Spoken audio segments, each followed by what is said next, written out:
What's going on, people? Welcome back to United View. Welcome back to the full view. We are back, even though I'm in the centre, which I'm never in the centre, which felt alien to me. That did not feel right. Yeah. Thank you, Owen. Yeah. It didn't feel right for 1 second, No, did it? That's crazy. No, don't like it. The small little change like that. Yeah. But big up to each and every single one of you. Make sure you smash a like on the video and subscribe to the channel if you are new. Let's introduce the panel. We've got Bradley, we've got Kenny, we've got Charlie. Of course, we've got Owen, and making her debut today, we've got Isabel. So give everyone a round of applause in the chat.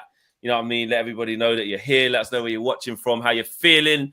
Match day tomorrow as well. So listen, we need to be bouncing back. We need back-to-back wins in the Premier League after the disappointment of Thursday as well. So get involved in the chat. We're talking about Amorim's squad assessment. Kind of an open-ender, really. It's like see how we're feeling, where we're at, who's impressing, who's not impressing, the work that needs to go.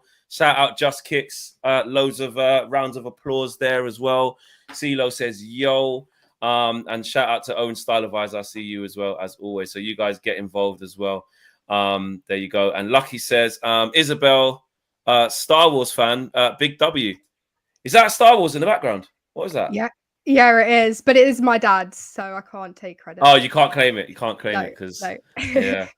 Shout out all the Star Wars lovers here. Like Q-Flex, you know it. Oh, man. Me, big fan. Big fan. Lightsabers, lightsabers, very powerful, mate. Very powerful, powerful weapon. Powerful, Minna says shout out to Isabel on her debut and the rest of the gang as well. So there's a lot of love in here. Debut as well, says Bandil. Big up all watching from Cape Town. Glory Man United, says Keenan Fortune. Is exactly, and W Dad as well says we're not going to say the name of who that was, but yeah, W for Dad. Right, let's get into it. Amorim squad assessment. Where are we at, Charlie? I know you're always on the tactics, always on how we're building up, what we're looking like. Have you been impressed so far, and where are you at with the squad assessment of what Amorim's had to do so far? Well, firstly, thanks for having me on. Pleasure to come on. Always. Yeah, I'm actually very, very pleased with Amorim so far. I'm very, very pleased with a lot of the performances, the team performance as a whole. I think we've had some individual performances that haven't been up to scratch, but that's to be expected given we're playing a new system, new principles as well. But I've been majorly impressed so far with Amorim. I really, really have. Particularly, I think if you look at the three big away games we've had, we've gone to Arsenal, City, and we've gone to Tottenham. And I don't think we were the second best side, clearly the second best side in any of those three games. I think at Arsenal, we used the ball very well. We defended with the ball, which is something that we've done a lot under Amorim. We've defended with the ball. We've just been keeping the ball.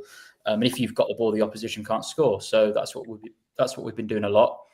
We didn't have a lot of goal threat against Arsenal, but we've seen Amorim come out, and he came out in his recent press conference and said, I'm actually more impressed recently with our threat in front of goal. He actually said that after the Tottenham game. We look more dangerous in front of goal. So I think I'm majorly impressed. I think we defended with the ball well. We've defended well without the ball as a team.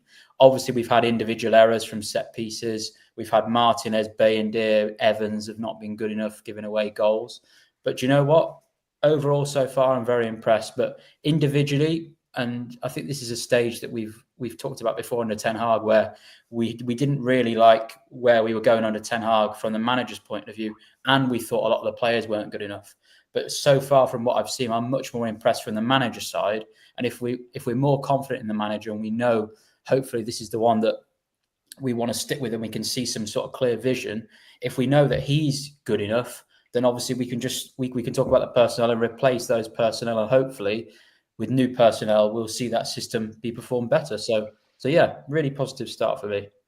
A lot of pluses there, Isabel. Are you seeing the same pluses? Are you liking the same sort of things? And what are some of the things you've been sort of concerned about by the early stages of Amorim? Is it personal, specific to players, or is it more about the system, or how do you see it?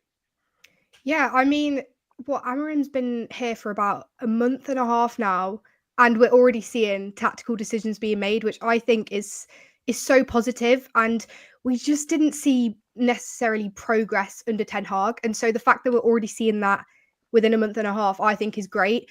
Obviously, there is still areas for improvement, but I know loads of people hate the term, but we are a work in progress. So it is going to take time. And obviously, I think what we're doing so far in this short amount of time is really good. I mean, to what Charlie said, obviously individual performances. Yeah, there is players that need to step up, but I think, these players are still finding themselves, and especially under Amorim's new system, they are being asked to play a new system. And overall, I think generally people are adapting to that quite quickly, which is good. But yeah, I mean, obviously we just want to see the players do well. And I think we need to definitely start. I definitely think we've been starting to work well as a team. And I think going forward, that's something that I want to see more. The players just working well as a team, and we don't want individual players. We want a good team performance. So I think that's something that we need to work on a little bit more. But yeah.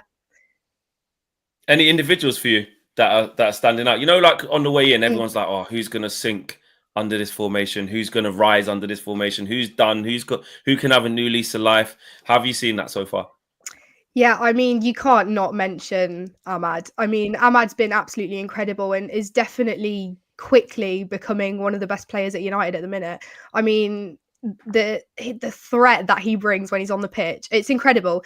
And I think we kind of saw it coming. I think obviously, Ten Hag just didn't play Ahmad. He gave him a couple chances, but never put his full hope into Ahmad. And the fact that Amorim's doing it, I mean, it's played off. And I think, even Maguire had a really good game the other week. And I think obviously we've seen Maguire play in a back three before for England and has done pretty well. So I think he might flourish a little bit under Amorim as well. Yeah.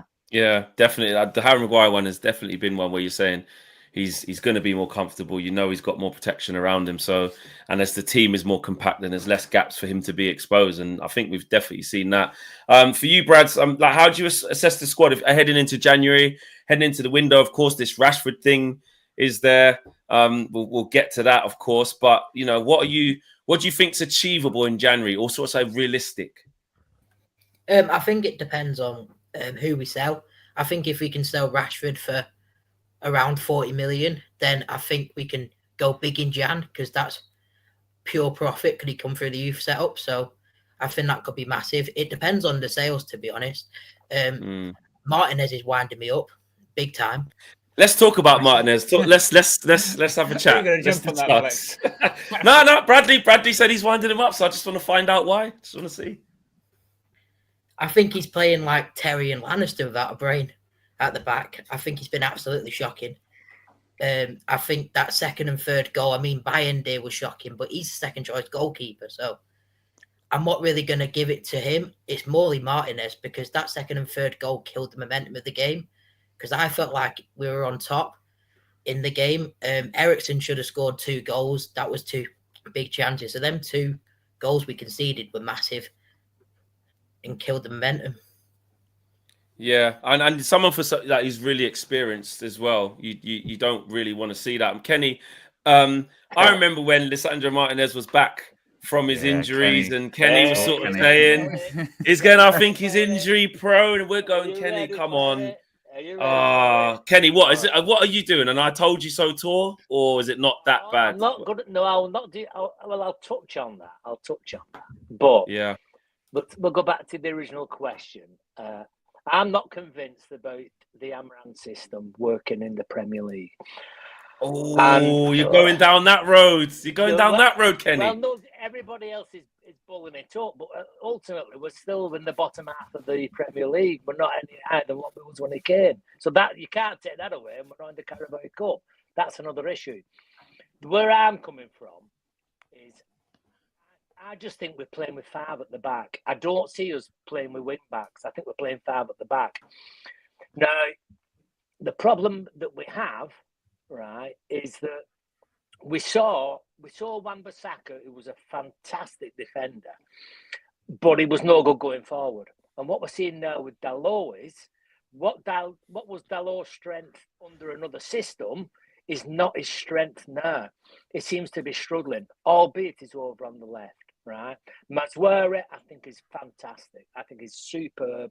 I think he's steady as a rock.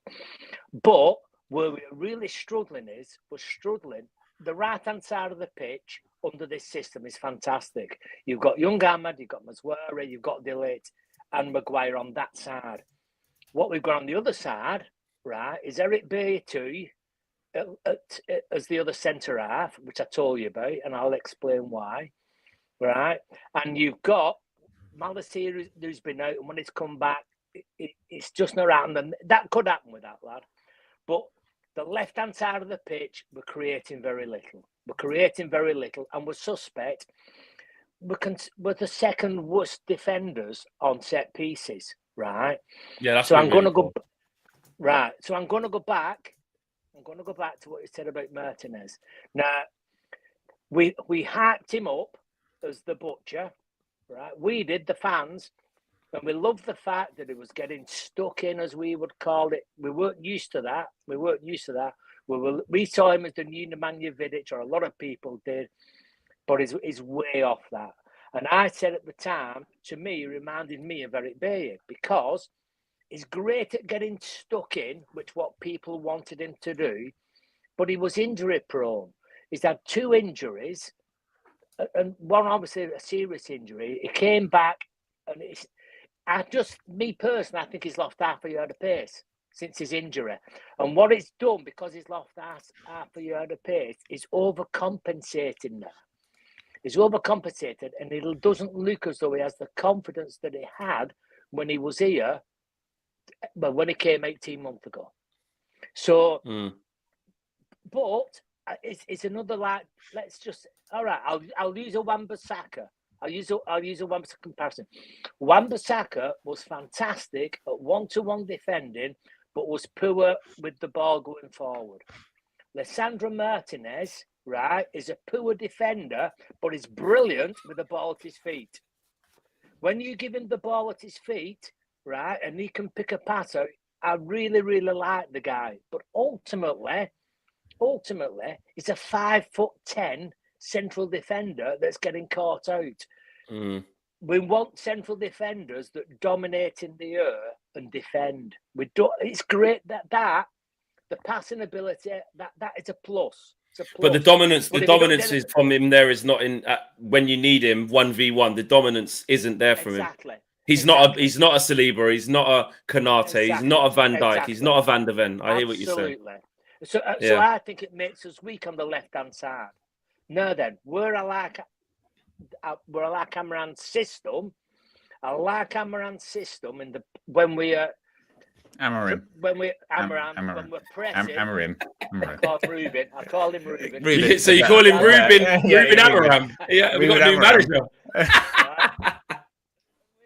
Right. What I do like him is when we are pressing in their half, because we seem to have so much energy. We get the ball, and we then seem to create things. Where we've got the problem is the transition. When we're transitioning from back to front, we still seem to have them big gaps. And because we're playing with defenders and not wing backs, what we're not doing is we're not going past the ball. Do you understand what I mean? Yeah, Kenny, I see when I see us attack, right, and I've seen it in the last few games, and it's really frustrating because I can understand why it's happened and why we need to be patient with undoing it, but it's just a clear observation. So obviously, because we've got an extra centre half, we've taken out essentially an attacker, right, and put an extra centre back there. But when we're in build up, we're fine. We're more secure. We're having the ball more in those areas because we got an extra man as well. And we're progressing the ball through the thirds actually not that bad. I'm quite happy with that. Like Charlie was saying, the way we're playing is not that bad. But when we get to the final third, it's like we don't have enough. It's like we don't have. I don't see enough red shirts because obviously you have 3 centre backs back at exactly. It feels like you're attacking with 10 men, but we're not. It's just that we haven't worked out that our wing backs now, when we go forward, they become the attackers, they become the wingers. Correct. So you get Dalot in an advanced position down the left. You get Ahmad / I don't know, whoever it could be. Ahmad / bloody Mazraoui or whoever it is, right wing back. They're high on the right-hand side. So when it is Ahmad, we've seen Joy. When we have the ball, you're like, well, this isn't really too dissimilar to him being a right winger in a 10. Because when we attack, he's not in a foreign position as a right wing back when we have the ball because he's high. He can get at his man. He can go 1v1. He can do what he would normally do when he's a right winger. But when you put defenders in those positions, they're not used to being there. So Mazraoui, for how good he is as a footballer, like he's not a chief creator. He's not going to go past people. He's not going to get loads of balls in the box. I know he got an assist against Bodo Glimt, but, you know, look, Rasmus done a lot there. So, and on the left-hand side, Dallow's sort of getting really high. And it's like, they're not creating. Yeah, exactly. Coming in, they should be going wider. So they're not running past. They're not going past that man on his outside, but then bringing the ball in. They're cutting inside. And and then they're just keeping the ball, recycling the ball. Charlie, for you, how much of this is so? What it sounds like we're hearing, Charlie, is like the system and the patterns are fine, but clearly, like at the new progress, like Isabel said, we're a new team. The individuals, we don't have them yet, so we're seeing the failings and the shortcomings in certain areas because we haven't got the right profile of player yet. Yeah, well, this is something I highlighted like in the summer, and I think Amorim's done very well in this regard, because if Amorim would have come in and played Garnacho at left wing back and Ahmed at right wing back, and Man United lose a few games really heavily, he'd have got absolutely bashed by the media, by everybody. And he came in and said, I'm going to start with fullbacks, mostly fullbacks in those areas, because you need to build the foundations and you need to build that sort of that defensive solidity. And I know we've conceded quite a few goals. We have played some good teams recently, but that's what you've got to do. You've got to build the solidity and the foundations first. And then what Amorim used at Sporting, normally at least one of his wing backs was a winger. So I think eventually we will come round, and I think it probably will be next season, the start of next season, we'll probably see at right wing back, we'll probably have a left-footed right wing back. That's probably what the case is going to be. And I hope it's not Ahmad, because I think Ahmad should play in the right number 10. I think we should get another player for that right wing back. But I don't think what we're seeing right now is what we're going to see in a year's time in terms of the types of profiles in different areas. Because also Mazraoui, and I said this in the summer as well, I don't think Mazraoui is, or a couple of months ago, I don't think Mazraoui is a great fit at right wing back. I think he's a great footballer, but he hasn't got the engine. He hasn't quite got the output in the final third to play that role. So I think we'll see Mazraoui sort of just slot in. He could probably play left centre-back, right centre-back, and then he could probably play either wing-back now and again. But I just think the reason why I think he's preferred Mazraoui at right centre-back and Dalot as a wing-back is basically just because Dallow's got a better engine. Dalot can endure physical contact better throughout 90 minutes, although Dallow's end product hasn't been great. So yeah, I see what Kenny's saying about like the doubts about the system, but I'm more doubting the personnel at the moment than whether this because I think Amorim's also said himself, a lot of people focus on the formation, but it's more about the principles.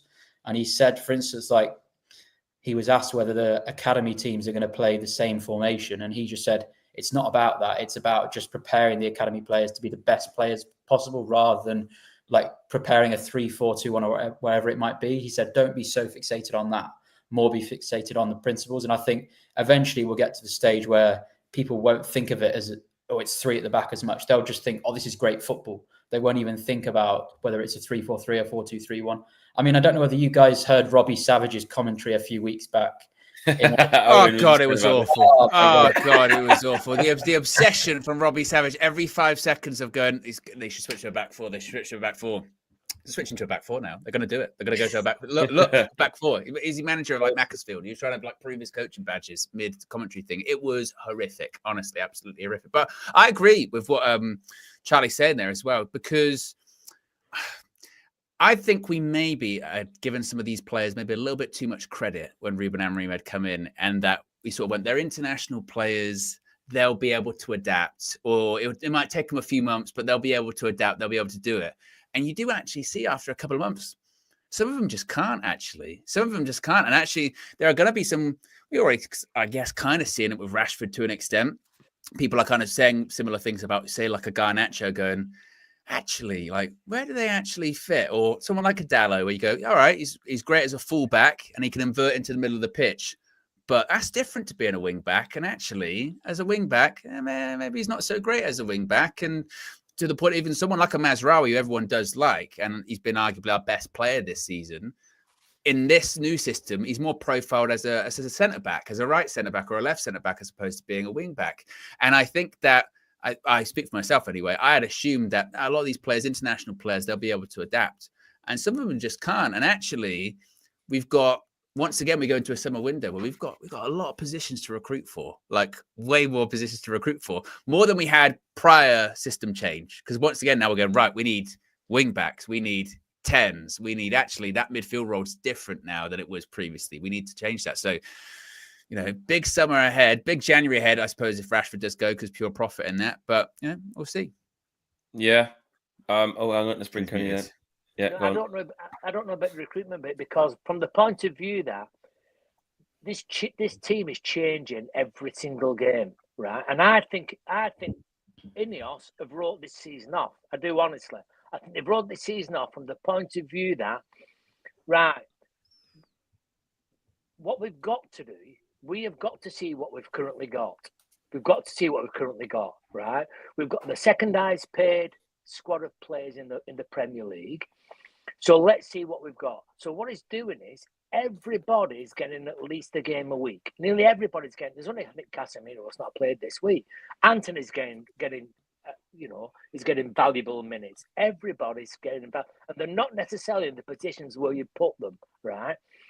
So I'm absolutely 100% convinced that he's under instruction that he's got to do that before Ineos will make the decision, because the club itself is not very well situated from a financial position for buying players, right? So what he's got to do this year is got to make sure that before he sells anyone or brings anyone in, that we cannot make the best of what we've got. So I think that's why we're seeing all. So basically, I see what you mean. Basically, triple check that he can't do that role. Triple check that he can't do that, because we don't want to make any mistakes and go into the market we can't afford when we don't have to. I don't think we'll see anybody in January. I think what you may see, right? What you may see now. Last year, we were screaming for people in January because we had a lot of injuries. We don't have them injuries now. In fact, in the back positions, right, we've got surplus. All right, you get the odd injury with the Lindelof, but they're not like it was. Yeah. So we've not got the seriousness. Mason Mount's always been injured, right? So sure, you could forget them anyway. Yeah, they don't count. They don't count. So I think we've already mentioned the Martinez's, the left-hand side. He's not going to bring anybody in January for that left-hand side until we're absolutely 100% convinced, or they're 100% convinced, that somebody doesn't fit in that system. And I think he's trying. Do you understand what I'm saying? And I think I do. I do see what you mean. He might turn around and say, right, Ericsson, you're going anywhere. Johnny Evans, your time's up, and we've got 4 or 5. Right, take them off the books, and then in summer, right, Anthony, what do you reckon? Well, it's been okay when it's come on. He's had a few cameos. He's been all right. So I can use him in a couple of... Right, we'll keep Anthony, because we're not going to get 70 million for him. Might get 70 pence for him or something. No, but yeah,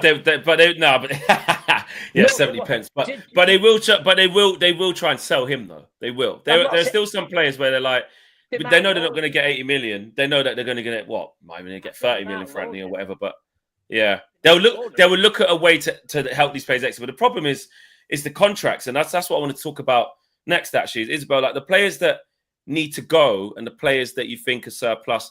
What do you think is the best way around this? Because obviously, look, we've got this Marcus Rashford situation as well. I don't know what your views are on that.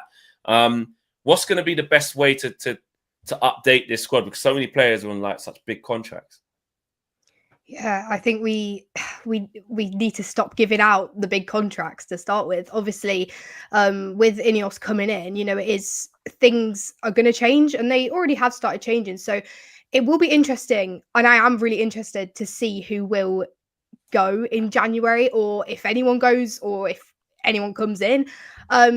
Like Kenny said, I would be surprised if people did come in January, just because of our history with, January deals. They're not great. But no, the Rashford situation for me is it's a mad one. I think, I'm torn between Rashford, because I think, this player he is a good player, and he's just not had a good run for a couple of seasons. But then you do have to look at it and think, actually, what's he doing still then at United? When's his time to go? And if he does go in January and we do get a good sum of money for him, we could really use that. So do you think the time is now? Do you think the time is now in terms of he needs a refresh? And also, what did you make of him coming out and saying what he said in that interview this week? You know, the interview annoyed me because I think, I mean, Garnacho also got dropped. Garnacho's not come out and said anything. And I just think that's Rashford digging himself in. And if he'd have just left it, it would have been fine. Of course, there would have been talk about it. Amorim would have been asked about it in the interview anyway. But I just think he would have been 10 times better if he just left it. And the fact that he's come out and said something, he's just digged himself in a hole. And I think it's driving people against him. So I didn't understand why he did that. I just thought it was annoying, and I think it was a bit disrespectful to Amorim. I don't think he let him know that he was going to come out and speak. So I think that's a bit annoying. And I think, you know, especially under a new manager, why are we seeing other players, you know, fight for their spot, and we're not seeing that from Rashford? That's when I'm looking at that and thinking this player does not want to be here anymore. So if he goes in January, to be honest, I'll be sad, but I wouldn't mind. And what do you think the best way to deal with that from now to then is? Because there's a lot of talk about, you know, look, is he going to be in the team tomorrow, for instance? Maybe he will, maybe he won't. But for you, what do you think Amorim should do until it's sorted? Do you think he just, you know, he's our player, so we pay him a lot of money, so you're back on the bench and, you know, you fight for your place until there's something else? Or you basically said you're not committed, so until we find a suitor for you, you're not playing? It's so difficult. I think Amorim has 100% gone about it the right way, not letting him in the squad for 2 matches. Just to, you know, the whole thing about United, it's such, the media just controls it. And I think one of the things is that we need to not focus on individual players. We need to focus on the team. And so the fact that Amorim didn't include him, you know, made the media be able to focus on the team and not Rashford. But I think it's an annoying one because you don't want the focus on Rashford. But I think the best way to go about it is, if there's, you know, if he's on the bench tomorrow and he comes on and does well and he fights for it, I can't have anything bad to say about him. You know, if he actually wants a place in this team, I want him to fight for it. I don't want him to be sat at home, you know, on big wages doing nothing. I want him in the team, of course. So I just think it's if there's loads of speculation and if it's all about Rashford, if it's the Rashford show, then I think the best decision is to not include him. But obviously I do want him included. Yeah, I hear what you're saying. Bradley, for you, how have you seen you know, this Rashford situation, and do you think he should have played his last game for United, or is that going too far? There's always a chance to come back in. There's always a chance to keep playing for us until the situation's sorted, because, you know, we pay your wages, sort of thing. I don't know if he'll play. I don't know if that's his last game played. I really don't know, but I would 1,000% sell Marcus Rashford, because I think if we look at the bigger picture in terms of, I think it's going to, if Ruben Amorim's the one, I think it's going to be at least 3 seasons until we see us compete for a league title. So then that would mean Marcus Rashford would be in his 30s. And then what would his transfer value be then? I think we got to sell him now, because I think we could get 30 to 40 million. And because he's come through the ranks, that's a total profit. And I think that would allow us to spend over 100 million just off the Rashford sale without the other. So that would massively help with FFP as well and PSR. So I think all round, it's a really wise decision to sell Rashford. I think that has to happen. And how have you been with the whole decision from him to do an interview, the whole, you know, how he's been playing? You know, do you have faith that he could turn it around? Do you see him as a player? You know, Jamie Carragher's been saying he's not that good of a player anyway. Jamie Carragher's doing the whole, don't know why we're even talking about him. Man United have lost Beckham. They've lost Ronaldo. He's like, Marcus Rashford is just not that good. Why is this even? And you get the opposite though, Flex. So you get the opposite, don't you, as well? Do you see the Ian Wright thing when he was saying that? Yeah, exactly. He was like, I joined Arsenal when I was 28, and then I had the best years of my career and all that. And then I think even Jadon Sancho responded to that, was like 100% and all that. He did. Obviously, that's his boy. So how do you see that, Bradley? On the left side, is he ain't that good anyway? Why are we talking about it? On the right side, Ian Wright, listen, 27, going into his prime. Be careful what you wish for. I don't think he'll do well at another club after Man United. I think his attitude's absolutely pathetic, because he's told us. What do you really think, Brad? Let us know. Let us know what you think.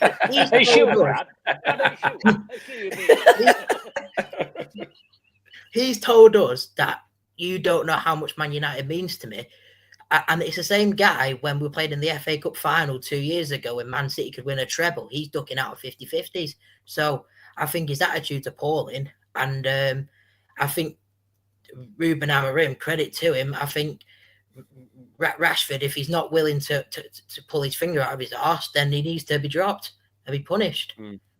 That simple. That's it. I mean, Troy Deeney said on CBS, Troy said, if Marcus Rashford can look himself in the mirror at 30, and say, I've done everything I can and not have any regrets, then fine. But if he can't do that, it's a big burden to have.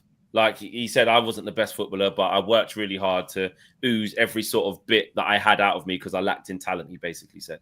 But he's saying someone like Rashford on the big money, on the big wages, with the big scrutiny, aside from what he's done for the kids, because that is an amazing achievement. This shouldn't even be discussed with the football, because he said what gave him the opportunity to be big enough to provide those type of opportunities for the kids. He's like, football, that's his bread and butter. And have you been applying yourself? Have you been looking yourself in the mirror and saying, I have made all the right decisions, I've lived the correct way, I've tried as much as I should be, etc., etc.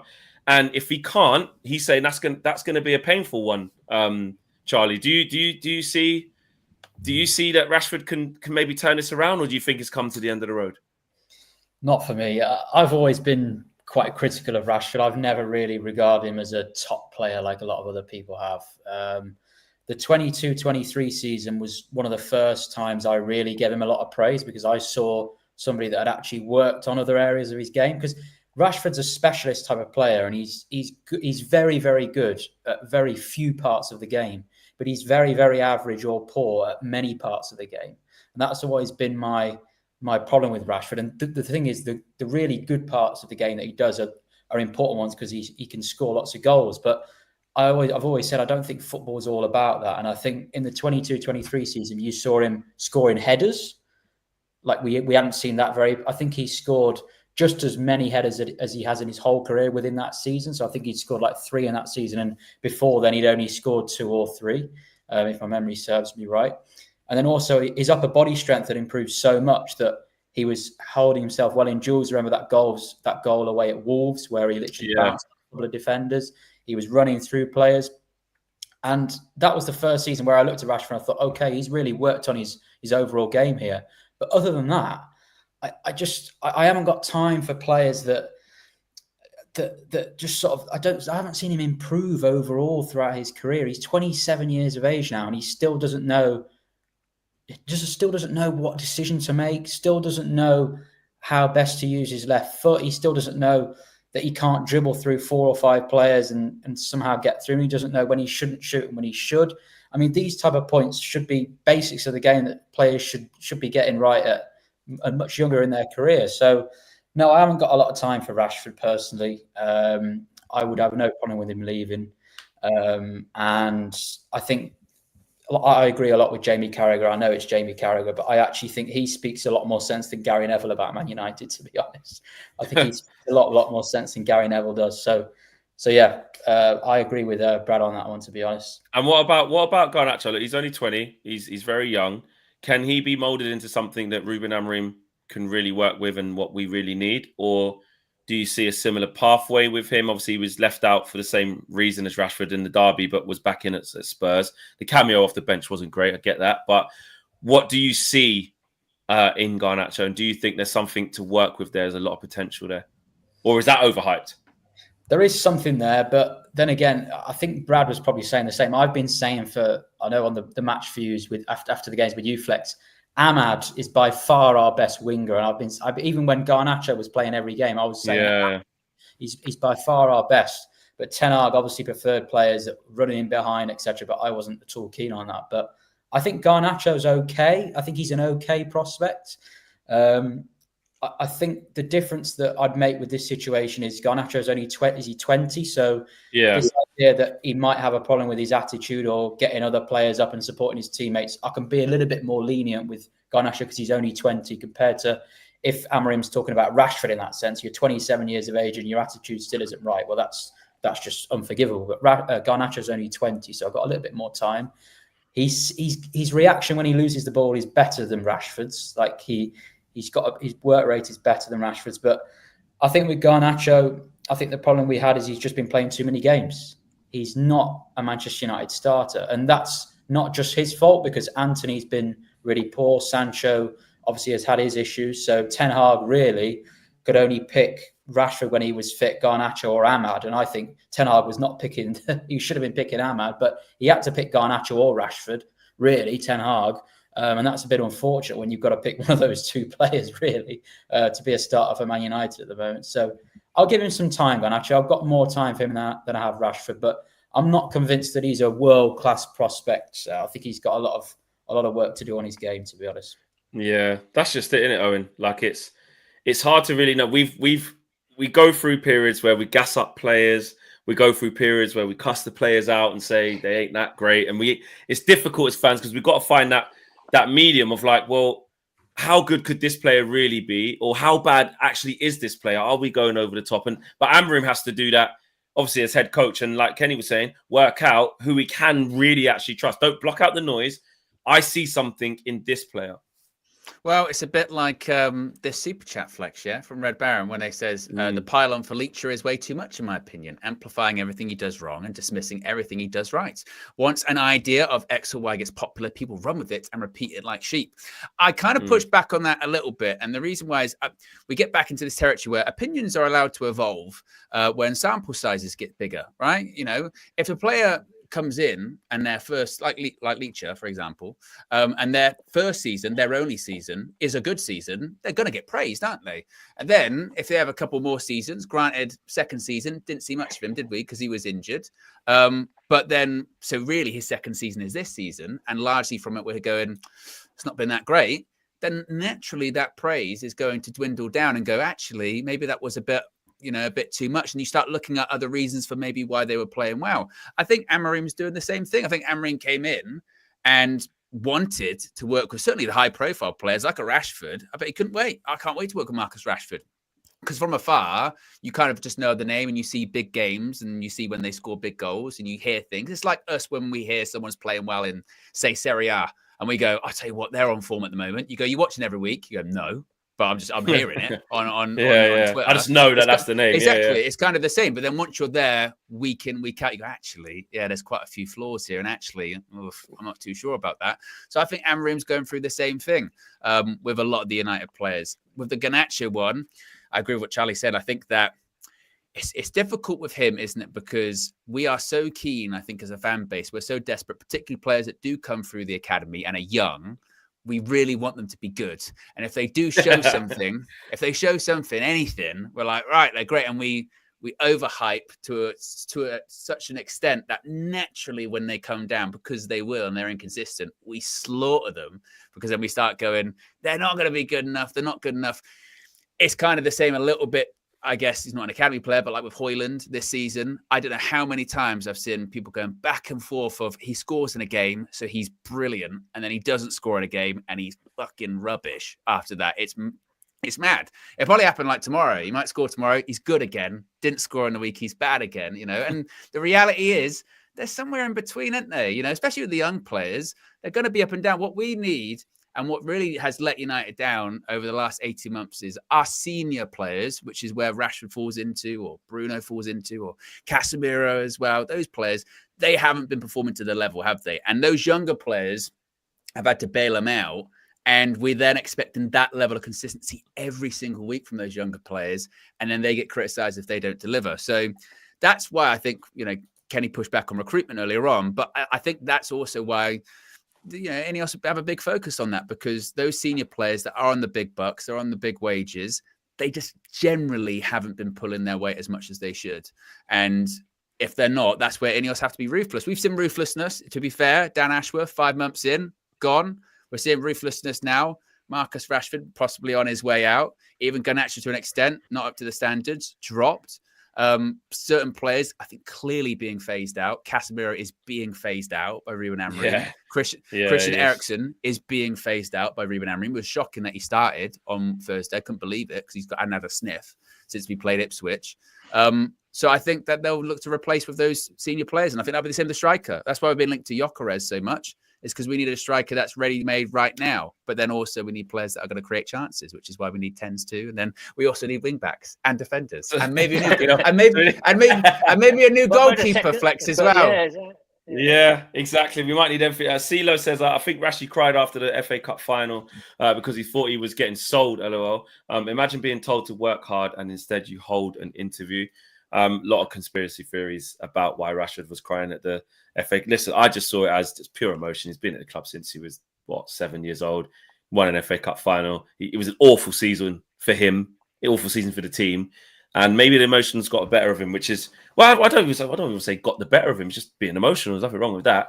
But now he's in this situation, fast forward a few months later, 6 months later, it's, he thought it was his last game. So we ain't really going to know on that. Before we carry on, I do want to say a few people are a little bit confused in the chat. I probably should have started by saying this at the start of the show. The full view is now on Saturdays at 7 p.m. That is the new slot until now. Well, for now until next week. Until next week. Basically, we know you guys love the full view till the end of Jan. We know you guys love the full view. It's one of our main shows here on United View, and we've just had to basically the amount of games we've been having on a Thursday and then a Sunday and then this, that, and the other, and all the different shows we've got. Wednesday. The full view has kind of just done this a little bit, and then we had to sort of lock down everybody, get everyone going again. So it's going to be on Saturdays at 7 p.m. until basically the end of January. And then when the fixtures change again, which they probably will, we will let you guys know with enough notice. So a few people in the chat saying, oh, United View's live at 7 p.m. on a Saturday. That doesn't normally happen. Correct. It doesn't normally happen, obviously, unless there's a game. So, yeah, we will be live on Saturdays at 7 p.m. There's going to be a lot of new faces. Some of the faces you already know. Some of the faces you're sick of seeing, they're going to be here as well, Kenny. So yeah, keep locked in, guys. Does anyone know Boovy? Red Baron says, did you see his tweet? Did you see his tweet? He said the season starts today. Yeah. He said season starts today. City in the mud. Yeah, there you go. The city in the mud, mate. City. That season is starts today. Yeah. Jack Grealish. Yeah. That is such a joke. Honestly, yet again, hasn't scored for over a year. I saw him doing something with TNT, and it was like question and answers, blah blah blah. And I was like, one question: when are you going to score, mate? When are you going to do anything? I tell you what, mate. I tell you what, Owen. I've been atted on X. Yeah, Darren Bent, my good friend.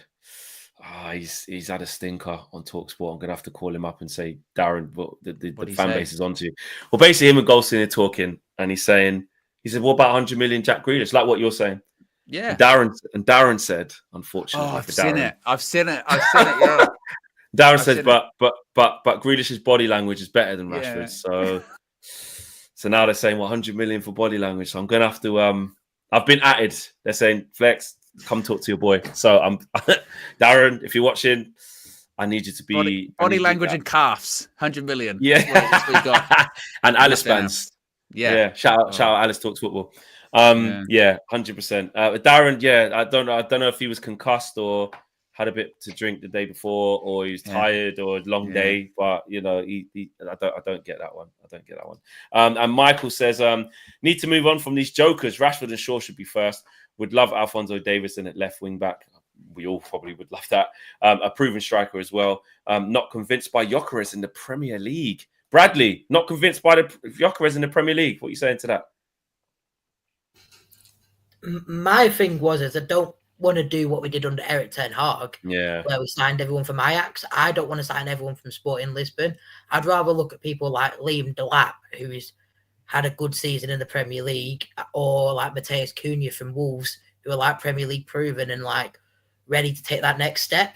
And the proven, I think Matheus Cunha, for example, is like 25, and he scored 10 goals in the league. So I think someone like him at a struggling Wolves could come in and do a good job, and he'd come with a point to prove.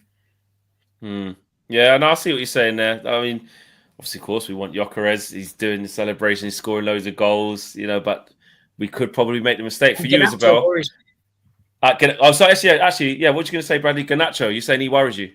He worries me. I think when he came in, I think the fans hyped him up too far. Like his idol's Ronaldo. Yeah, we only give him the Ronaldo song. It weren't, it's not hyping him up that much. But I don't think it's a good thing doing that song. That Viva guy. That's why I never sing it. I've never sung it once. You never sing it? No, I never sing it. You don't sing it? I can't sing it because even though Ronaldo wound me up so much with the Piers Morgan interview, he's arguably the most famous person on the planet and arguably the best player of all time. I think to give Garnacho a song like that is, I think, it's a bit ridiculous, and I think it fuels the Garnacho thing. And I think at the minute, even if you look at the Chelsea game where he lost the ball, he kind of just struck his arms around like he thought he was Ronaldo, and then Casemiro had to tell him off. I think he's getting a bit too big for his boots, and I think it's almost a bit like Rashford, where fans hyped him up a bit too soon when he first broke onto the scene. And I think I don't want it to happen, but I think it could go down a similar kind of route. But I hope Ruben Amorim could keep him in check with the situation and actually tell him, you've only been playing for two or 3 years. Calm down. You've got potentially, but you've got a long way to go, and keep your feet on the ground.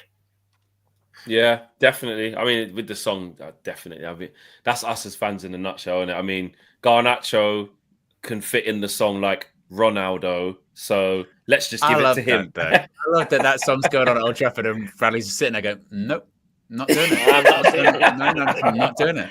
And I've watched a lot of games with Bradley, and it's never really occurred to me that he hasn't sung that song. And I'll be watching a game with Bradley tomorrow as well, actually. So we'll see. We'll see if Garnacho scores. I'm going to be looking at you saying, you better not be singing. I'll let you guys know. Michael M says, Osimhen or Isak for me.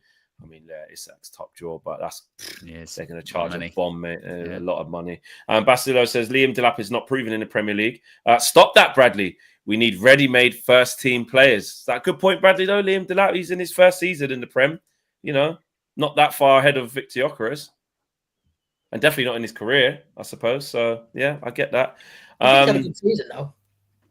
Oh, he's definitely had a good season. I think he's done 1 year, and then next season, he's already got a year under his belt. Yeah, and that's at Ipswich as well. They say the same about Morgan Rogers. I mean, he played today against City. He's brilliant today. He's only been in the Prem for like a year, hasn't he? Really? Yeah. He was at Middlesbrough. Well, no, this is his first season. Right, exactly. And I've seen a few times actually people going, "Oh, I tell you what, United should have a look at Morgan Rogers, what have you." So if they're ready and they're good enough, aren't they? Exactly. Really. We said the same against Ferguson, though, in his first year at Brighton, and he can't get a game now. That's know true. what I mean? Yeah. So, Evan Ferguson with 100 million. Yeah, exactly. exactly. Where is he? He's just like on the bench, don't play, this, that. It's crazy, bro. I remember Ryan from the Seagulls podcast, I think it is. He was like, mate, Seagull Social, yeah. When he was the flavour of the month, and I was like, right, talk to me, Evan Ferguson. What are you saying? That he's like, mate, have him for 100 million if you want. He's nowhere near ready. He needs more seasons at Brighton, and he played it right down. And he was right. Because look where we are. Look where we are now. Last 10 minutes of the show. Looking ahead to tomorrow night. Isabel, starting team. Obviously, it's quite difficult to predict with Ruben Amorim. Keeps changing it all the time. Who do you want to see? From up front. Between Xerxes and Rasmus, etc., etc. What do you think is really important for tomorrow's team lineup? Yeah, I think I would start Højlund. I'd probably start Bruno. I would start Ahmad. I think you need to play Ahmad just because he offers the threat. Like we saw it against Spurs, he comes off the bench and he just changes the game. I'd like to see Mainu in the midfield, probably with Ugarte. I know you mentioned obviously Casemiro's not had a game in 2 games now, so maybe Casemiro will be thrown in, like you said, like you just can't predict these Amorim lineups for the minute. But yeah, I would probably stick with Mainu and Ugarte, and then wing backs, I'd probably play Mazraoui on the right and maybe throw Malacia in just for the player rotation on the left. But I mean, Delot is consistently playing under Amorim, so I wouldn't be surprised if Delot gets in. And then back 3, I'd probably do De Ligt if he's fit, Maguire, and I think stay with Martinez. Hope he has a good game. But yeah, no, I mean, don't really got to have a lot of left centre backs as well, to be fair. So who are left footed? He's probably the only one because Luke Shaw. Well, don't know. No. And then obviously Onana back in goal. But no, I just hope we can create create more chances. We seem to be creating chances at the minute, so to carry on that and hopefully get some goals. We need the win, we need the points, we need to get higher up in the table. So yeah, because this table situation, man, like I know it's really congested from ironically Bournemouth down. We just need to go on a run of results. I mean, Kenny, for you, look, we're out of the Carabao Cup now. Obviously, the FA Cup hasn't started yet, but that's an away trip to Arsenal, so take that as you will. How do you see it now in terms of full steam ahead in the league to try and just get some continuity? And how close do you think we are now to seeing Ruben Amorim? Now we've dropped out of one competition as well, to start seeing him, play the same team each time and kind of stop the rotation? Or do you think we'll see that to the rest of the season? I know you said he wants to have a look at everyone. Yeah, I think we've got 9 or 10 games till the end of January without the League Cup.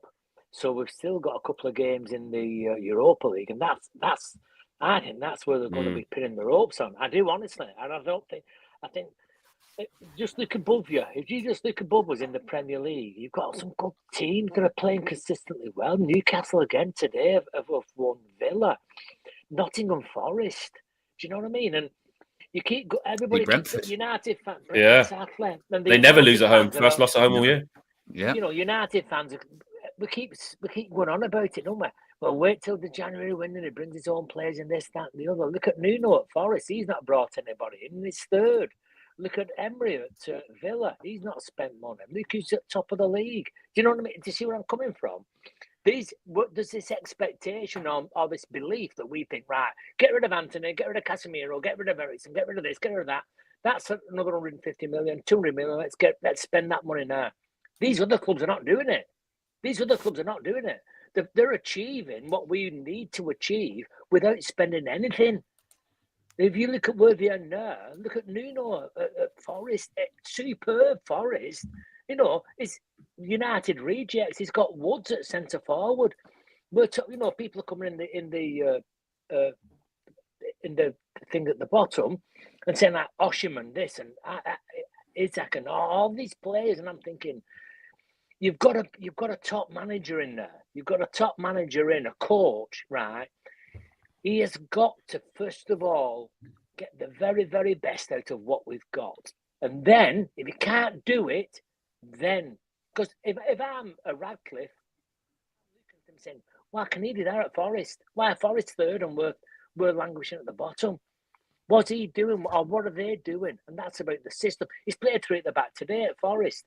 So it's working for him. So he's making that system and then players work.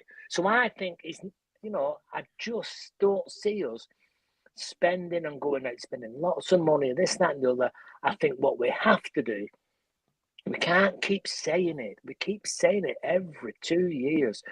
New manager, let him get his own team and it doesn't happen in other clubs. We have this thing where because we're Man United and we think we've got millions to spend, we can buy ourselves out of the problem. We can't. We've been there. We've seen that. It doesn't work. We've got to try and get the best. And my prediction for tomorrow is exactly the same team as what Isabel's just said. Yeah, exactly the same team, because I don't see a better. I don't see a better team. So it's got to make the law work. It's got to do. It's got to. Yeah, until he can bring his guys in. I mean, there's going to be certain guys. I think what we're seeing is against Spurs. I was surprised to see some of the names on the team sheet, but also at the end of it, I was like, what's the point in me sitting here going mad about Bayern, going mad about Eriksen, going mad about Lindelof, who went off injured anyway, being mad about, which I'll never be mad about Johnny Evans, but you get what I mean, like being mad that he's there. Like these guys are not the future. Like Bayern is probably never going to play for us again. Let's be real. He's not. He's in the Premier League. And actually, you say that, it's fucking AFCON in Jan, isn't it? So Tom Heaton better start getting ready. Yeah, exactly. Is it AFCON in Jan? I think it is. Yeah. It's not this year? It's not this Jan. I swear it's AFCON in 2025. I swear, didn't it? Is it? We had it last year, but is it in December? AFCON qualifiers match day. December. December to Jan so December 2025. Yeah, right. So you're right, but Yeah. then if he's still our no number, more buying dear. No, thank you. Yeah, but then for the rest of the season anyway. But if he's still here in the bloody, then, but you'd probably think not. But he's probably never going to play for us again. Ericsson, contract's going to end in the summer, or they might try and sell him in January, whatever. He's not going to play. Lindelof, contract's going to end, going to go. They're not the future. No, Rashford even, look what's going to happen there. He's probably going to leave sometime soon. So there's a lot of players that Amorim, Anthony, he's not going to be the future. Like he's given him a look in here to say, right, I'll give you a go. I'll give you a chance. Harry Maguire, to be honest, Harry Maguire might be all right. He might be all right because he might get saved because we wanted him to. Everyone wanted him to leave. But that's what I'm saying. That's what I'm saying. But what Harry Maguire has is he has two things on his side. One, there's a new gaffer who's come in and plays a system that helps him, and two, he's also not the main man anymore. So he just has to come in and help out. And three, there's so much that needs to change in the summers in the centre-back position where Johnny Evans' contract's going to end, Lindelof's contract's going to end. So then if you sell Maguire, you're talking about PSR and financial sustainability and stuff like that. If we ain't in the Champions League, how the hell are you going to allow 3 centre-halves to leave and replace them where we now play with 3 centre-halves as well? You need at least 6 now in the club. So, or someone else who can help in. So he might get saved because of that. But at the same time, it's still not the future of Man United. So there's a lot of players where Amorim, I think, now knows, okay, look, you're not going to be the future. But to get through to the end of the season at least, Charlie, is that a fair assessment that Amorim's basically going to have a look at it? He's already in his mind probably knows who's up to the task of what he wants to do and who's not. Maybe not quite yet, but he's nearly there. And in the summer, obviously, that's when you go big. In January, it's going to be really difficult. Maybe a wing back or maybe a midfield, maybe an opportunity, but nothing substantial. Yeah, we've just got to make use of our funds a lot better. I mean, I had a look when I was watching the Villa game today. I had a look at who Villa have signed in midfield since 2022. Really good. And who we've signed in midfield since 2022. And they've not even taken into account the wages. They spent, I think it was about £103 million. And they got Tielemans and Kamara on free transfers. They signed Coutinho, Dendoncker and Zaniolo. That didn't work out, but the fees weren't that big. And then they signed Barkley, Berenechea, and there was another one. Onana for 50. Onana for 50, and then Rodgers for like 7 million or something. Yeah. And in the same span, so they got that many players for 103 million. We spent 166 million just on transfer fees on Casemiro, Ugarte, and Mason Mount. And Ugarte's only just joined, so we can't really draw anything from Ugarte. Ericsson was on a free, and to be fair, Ericsson's given us value as a free transfer, fine. But you look at Casemiro and Mount, you haven't even considered the wages yet, but you look at those. Mental. And this is Aston Villa, and no disrespect to Villa. Villa are a great club, a big club, but this is Aston Villa. We're not talking about Liverpool. We're not talking about Chelsea, Arsenal. This is Aston Villa. And look at the way they've spent their money that much better than us. We've got to start. I said this the other day on the, after the Forest game, Flex. Before we start looking to sell players, we can't keep signing players that are just as bad or worse as the ones we've already got on high wages and for high fees. And I think last summer we sort of went about it a little bit better, but still we've got to do better, Flex. We've got to do better in the market. So yeah, I think for now, Amorim will be assessing, but I think there'll be a lot of changes. But can I see us going and spending massively next summer? I'm a bit in the same camp as Kenny. I think Amorim's firstly got to prove that he can get the best out of what at the moment, to be honest. Yeah. And we are going to see that. AK says, is it true that Ahmad is out of contract in the summer? Yes, they're trying to sort his new contract out now, which, I think will be a formality definitely now. The cryptic quote tweet the other day, didn't he? Kiss the badge. Exactly. Yeah. MJ says the likes of Cunha for Rashford is hilarious. This is the issue with the fans and the body language / professionalism. Cunha was scrapping his coaches last week, LOL. Just because he's angry, he's in relegation though. So that's why. Don't worry. There'll be a Wolves fire sale though, wouldn't there? Someone they go down. Absolutely. Yeah. Super Arch says no more big name players. We need IQ and intensity.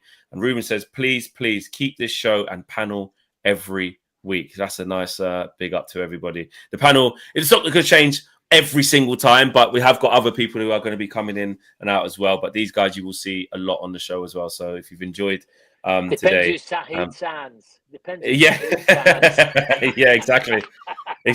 Bloody hell, that's a different thing altogether as well. That's a different thing altogether. Listen, guys, really good show. Big up to each and every single one of you. Really enjoyed it. Smash a like if you haven't done already on the way out. And get subscribing to the channel. Subscribe to Owen Wrestle News 365. So Charlie, have you got a YouTube channel as well, or are you just doing your threads and stuff? I used to have a well, I still do have it, but I don't use it. So yeah, it's just you don't use it. Just Threadman. Twitter. There you go.